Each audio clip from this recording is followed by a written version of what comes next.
Hello વિદ્યાર્થી મિત્રો, ધોરણ 11 કોમર્સ એસપી પાર્ટ 1નું ચેપ્ટર 4 વાણિજ્યક પત્રનું સ્વરૂપ, જેનો આપણે ચોથો પ્રશ્ન આવ્યા છીએ. વાણિજ્યક પત્રમાં બીજાવતી સહીના અધિકારોનો ઉદ્દેશ્ય જણાવો. એટલે કે બીજાવતી પત્રનોમાં સિગ્નેચર કઈ રીતે થાય તે. તો કે મોટી પેઢી હોય છે, જે કે એકમ હોય, ઉદ્યોગ હોય, તો એમાં જે મેન મેનેજર હોય એના દ્વારા મેલ કે પત્ર થતા હોય, પત્ર વ્યવહાર, પણ એ ઘણીવાર ગેરહાજર હોય ત્યારે એમણે પોતાના જે સિગ્નેચરની જવાબદારી બીજી વ્યક્તિને સોંપેલી હોય, તો બીજાવતી સહીના અધિકારોનો ઉદ્દેશ્ય જોઈએ.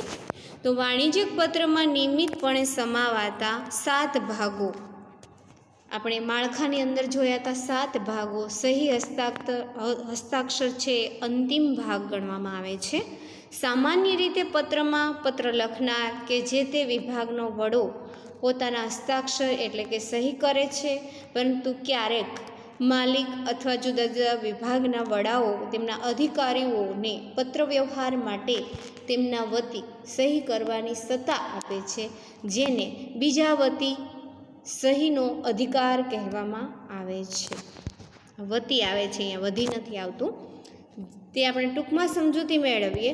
1 માર્કનો પ્રશ્ન આ પૂછાય છે, જે મેં પહેલો પેરેગ્રાફ કહ્યો તે બીજાવતી સહીનો અધિકાર એમને આપવામાં આવે. બીજાવતી સહીનો અધિકાર એટલે પાવર ઓફ એટર્ની કહેવામાં આવે. સર મુખત્યાર નામા દ્વારા સહી કરવાનો અધિકાર મળેલ એમ કહી શકાય. તો કે પર પ્રોક્યુરમેશન સિગ્નેચર એટલે કે બીજા દ્વારા બીજાવતી સહીનો અધિકાર તરીકે આને ઓળખવામાં આવે.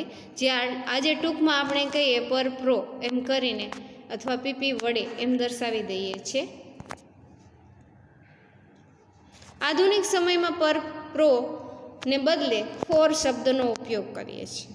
તો આ બીજાવતી સહી ફોર બતાવી અને સિગ્નેચર થયેલી હોય એટલે બીજાવતી સિગ્નેચર થઈ છે એમ ગણી શકાય છે. બીજાવતી સહીના અધિકારના ઉદ્દેશ્યો આપણે જોઈએ તો પહેલું છે, એમાં કેટલીક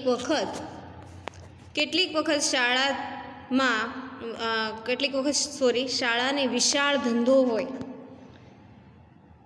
એવી ધરાવતી પેઢી કે સંસ્થા છે, એનો માલિક અથવા તેના ભાગીદારોને પત્ર વ્યવહાર વાંચવાનો, પત્ર લખવાનો અને તેમાં સહી કરવાનો સમય હોતો નથી. તો આવી પેઢીઓના કાર્યદક્ષ કર્મચારી એટલે કે સારા એવા કર્મચારીઓ હોય તેને અગત્યના પત્ર વ્યવહારમાં સહી કરવાનો કાયદેસરનો અધિકાર આપવામાં આવતો હોય છે. બીજું છે, સંસ્થા કે પેઢીમાં ઊંચો હોદ્દો ધરાવનાર વ્યક્તિ જ્યારે કોઈક નિયત એટલે કે નક્કી કરેલા સમય માટે સંસ્થા કે પેઢીમાં ગેરહાજર રહેવાના હોય ત્યારે આ પ્રકારનો અધિકાર તેમના જવાબદાર અધિકારીઓને આપે છે. ત્રીજું, આ પ્રકારનો અધિકાર આપવાથી સંસ્થા કે પેઢીના પત્ર વ્યવહારનો કાર્ય સફળતાપૂર્વક પાર પડી શકે છે. ચોથું, આ પ્રકારના અધિકાર આપવાથી પેઢીનો માલિક હોય, પેઢીના જે ભાગીદારો છે તે કે સંસ્થાનો ઊંચો હોદ્દો ધરાવનાર વ્યક્તિ સંસ્થાના અગત્યના અને મૂળભૂત કાર્યમાં ખૂબ સારું વ્યવસ્થિત ધ્યાન આપીને કામ કરી શકે છે.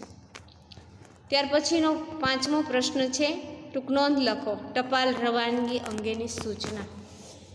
જવાબ: વાણિજ્યક પત્રમાં નિયમિતપણે સમાવાતા 7 ભાગો ઉપરાંત કેટલાક પ્રસંગોપાત ભાગો પણ આવેલા છે, તો જેમની જરૂરિયાત મુજબ ઉપયોગ કરવાનો હોય છે. ટપાલ રવાનગી અંગેની સૂચના એક વાણિજ્યક પત્રનો પ્રસંગોપાત ભાગ છે, જેને ટૂંકમાં સમજૂતી આપણે જોઈએ તો નીચે મુજબ છે એના પોઈન્ટ. તો ટપાલ રવાનગી અંગેની સૂચના પેલું જોઈએ, એમાં પત્રમાં મહત્ત્વની વિગતો જે હોય એ અનુસાર પત્ર અને સાદી ટપાલ હોય કે ટપાલ ખાલી હોય કે રજિસ્ટર્ડ ટપાલ હોય, રજિસ્ટર એડી કે ટપાલ, સ્પીડ પોસ્ટ ટપાલ હોય કે કુરિયર દ્વારા મોકલીએ તો એ અધિકાર નક્કી કરીને રવાનગી કારકુનને તે અંગે જરૂરી સૂચના આપે છે. કારકુન એટલે કે દેવાવાળા. જરૂરી સૂચના મુજબ રવાનગી કારકુન પત્રને રવાના કરવાનું કાર્ય કરે છે. ટપાલ રવાનગી નોંધ પત્રની સૌથી ઉપર અથવા નીચેના ભાગમાં દર્શાવવામાં આવે. દાખલા તરીકે આવી રીતે રજિસ્ટર્ડ ટપાલ એમ, અથવા બાય રજિસ્ટર્ડ પોસ્ટ આવી રીતની દર્શાવવામાં આવતી હોય છે. કુરિયરમાં હોય તો બાય કુરિયર વગેરે એમ દર્શાવાય. આ રીતે જે તે ટપાલને કઈ રીતે મોકલવામાં આવી છે તેની આધારભૂત વિગત ટપાલ રવાનગી અંગેની સૂચનાથી મળે છે. તો અહીંયા આપણો આ પ્રશ્ન બંને પૂરા થાય છે. તો બીજી જે ટૂંક નોંધો આવેલી છે એ આપણે એ પ્રશ્નમાં આવી જાય છે અને એ ચેપ્ટર પૂર્ણ થાય છે. ત્યાર પછીનું જે આપણે પાર્ટ એસપીનો જ પાર્ટ 2 છે જે આપણો, એમાં ચેપ્ટર 4 આવેદનપત્ર આપેલું છે. એ આવેદનપત્ર નવું ચેપ્ટરમાં ચાલુ કરીએ છીએ. અને આવેદનપત્ર એ શું છે તો એ આપણે જોઈએ. એમાં આપણે સમજૂતી મેળવીએ કે આવેદનપત્રનો અર્થ આપી તેના લક્ષણો જણાવો. તો આવેદનપત્ર છે એ કંપનીનો મહત્ત્વનો દસ્તાવેજ ગણવામાં આવે છે ને કંપની ધારા 2013 હેઠળ દરેક પ્રકારની કંપનીની નોંધણી ફરજિયાત છે અને એ નોંધણી કરાવતી વખતે આવેદનપત્ર અને નિયમનપત્ર રજૂ કરવા પડે છે આરઓસીની ઓફિસની અંદર અને નોંધાવવા પડે છે. ત્યાં બંને સબમિટ કરવા પડે છે. આવેદનપત્ર અને કંપનીનું આંતરિક નીતિ નિયમોનું પત્રક જેને નિયમનપત્ર કહેવામાં આવે છે. તો આવેદનપત્રનો અર્થ જોઈએ.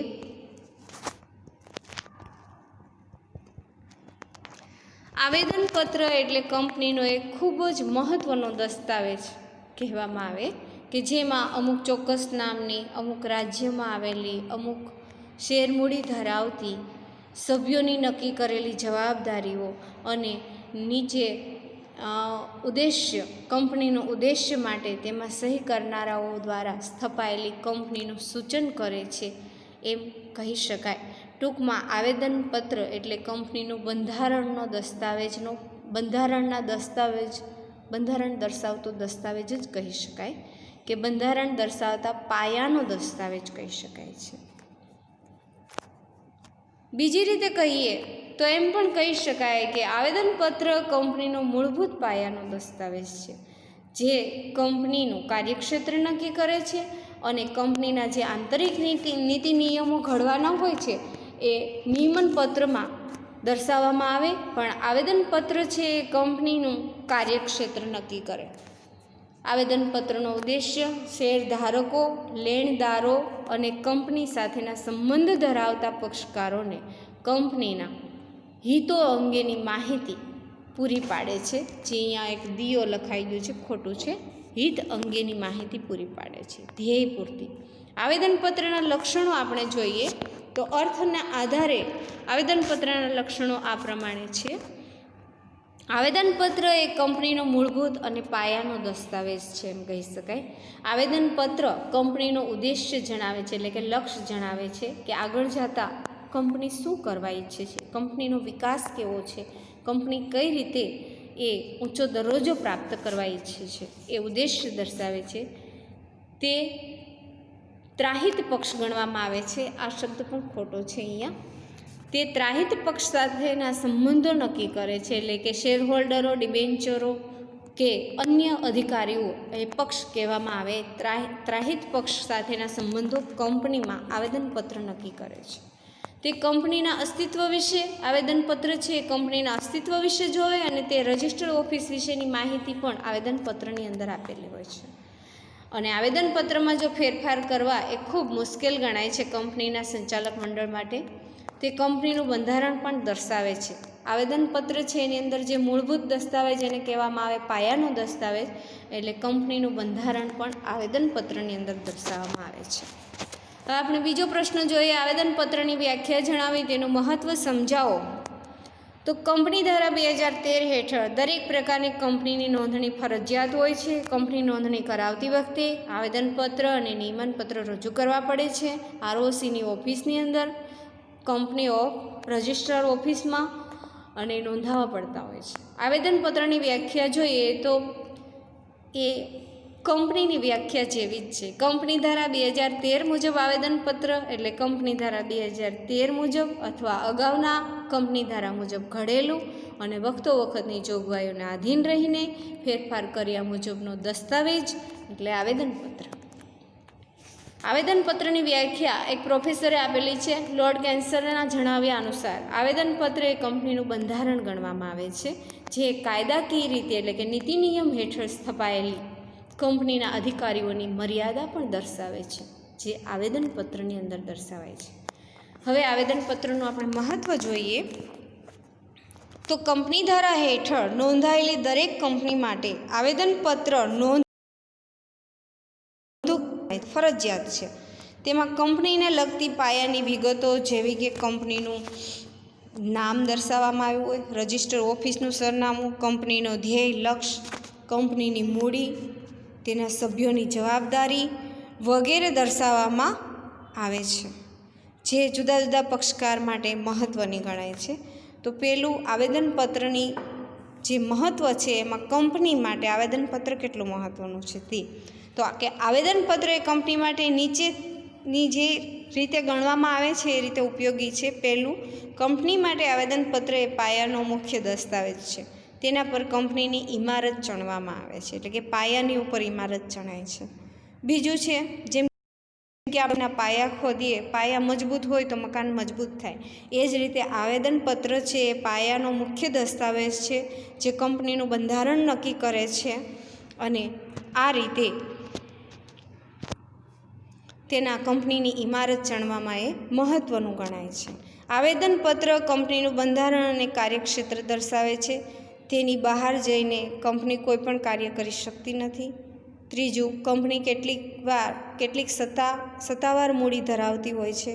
સત્તાવાર એટલે કે શેર દ્વારા, તેમજ તેના સભ્યોની જવાબદારી મર્યાદિત છે કે બાંહેધરી પૂરતી જ મર્યાદિત છે, તે બધું જ આવેદનપત્ર ઉપરથી જાણી શકાય છે. અને સત્તાવાર મૂડી કંપની કેટલું ધરાવે છે એ પણ આવેદનપત્ર ઉપરથી દર્શાવી શકાય છે, જાણી શકાય છે. આવેદનપત્રની રજિસ્ટર ઓફિસની કલમ પરથી કંપની કયા અદાલતના અધિકારના ક્ષેત્રમાં આવશે તેની પણ સ્પષ્ટતા આની ઉપરથી જ થતી જોવા મળે છે. શેના પરથી? આવેદનપત્રો ઉપરથી જ જોવા મળે છે. બીજો પોઈન્ટ છે કંપનીના લેણદારો અને વેપારીઓ અને બેન્કો માટે આવેદનપત્ર શું કામ આપે છે? તો આવેદનપત્ર ત્રાહિત પક્ષ કહેવાય, જે બેંકના લેણદારો, ડિબેન્ચરો, બેન્કો અને વેપારીઓ એ ત્રાહિત પક્ષ સાથે કંપનીના સંબંધ નક્કી થતા હોય છે એ આવેદનપત્રમાં દર્શાવ્યું છે. કંપની જે કંઈ કાર્ય કરવા માંગે છે તે માહિતી મેળવીને લેણદારો અને વેપારીઓ, બેન્કો નાણાં ઉછીના આપવા કે નહીં તે અંગેનો નિર્ણય લઈ શકે છે. શાના પરથી? કંપનીના આવેદનપત્ર પરથી. કંપની પર દાવો માંડતી વખતે તેનું નામ અને રજિસ્ટર ઓફિસનું સરનામું ઉપયોગી બને છે.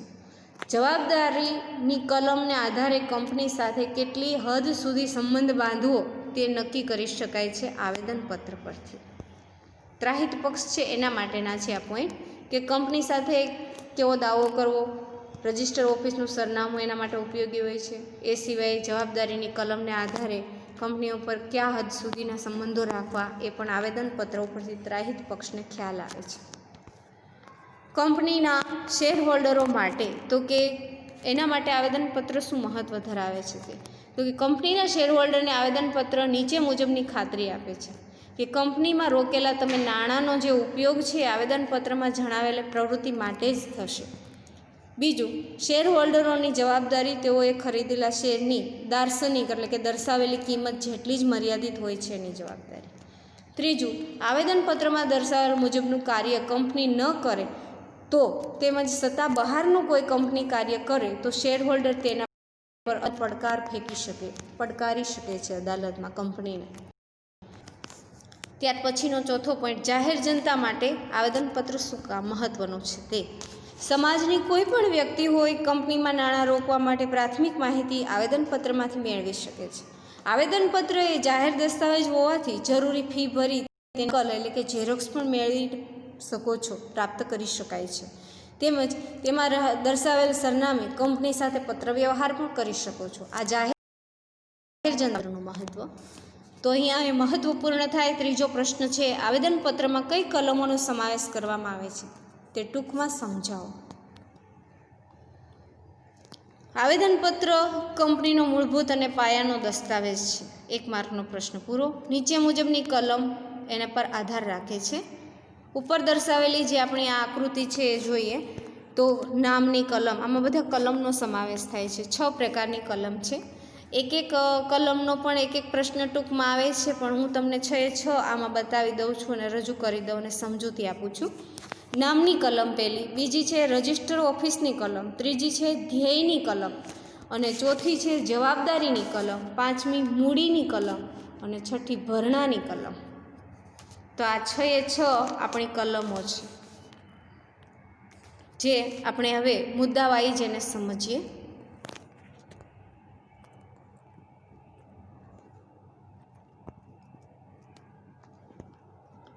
પેલું છે નામની કલમ, પહેલી કલમ.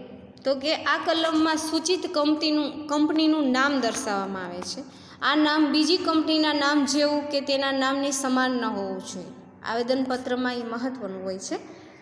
તેમજ રાજ્ય સરકાર કે કેન્દ્ર સરકાર,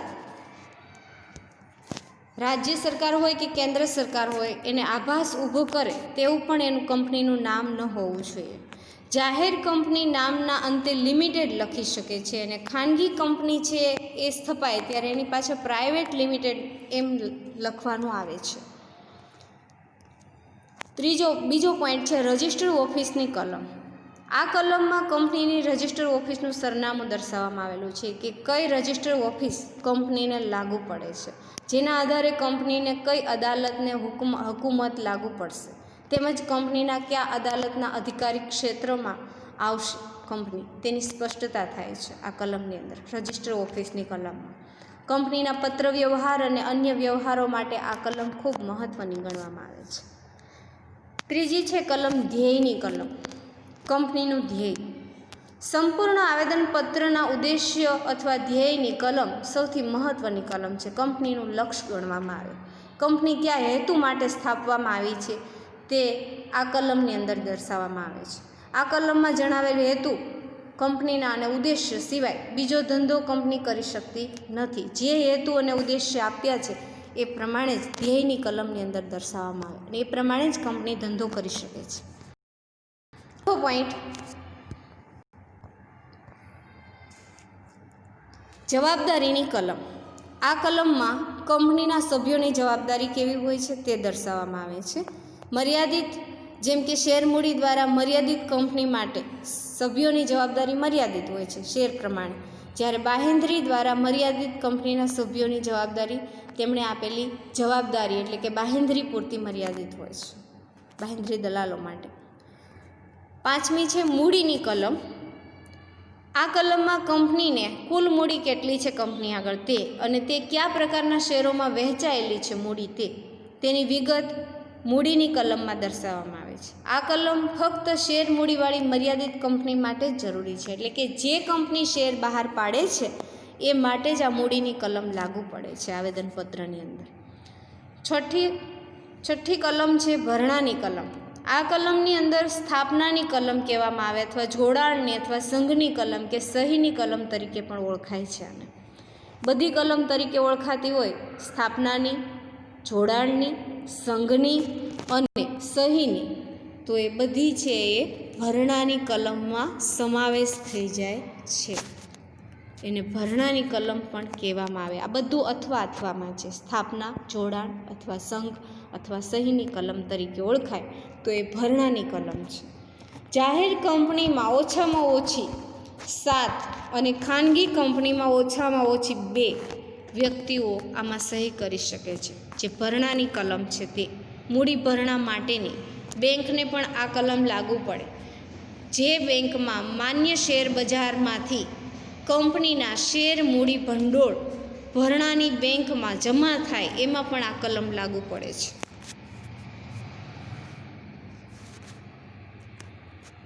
આ પ્રશ્નની અંદર ભૂલ આવેલી છે. ચોથો પ્રશ્ન છે સદા નથી આવતું, ત્યાં સત્તા બહારના આવે છે. સત્તા બહારના કાર્યો કોને કહેવાય તેની અસરો જણાવો.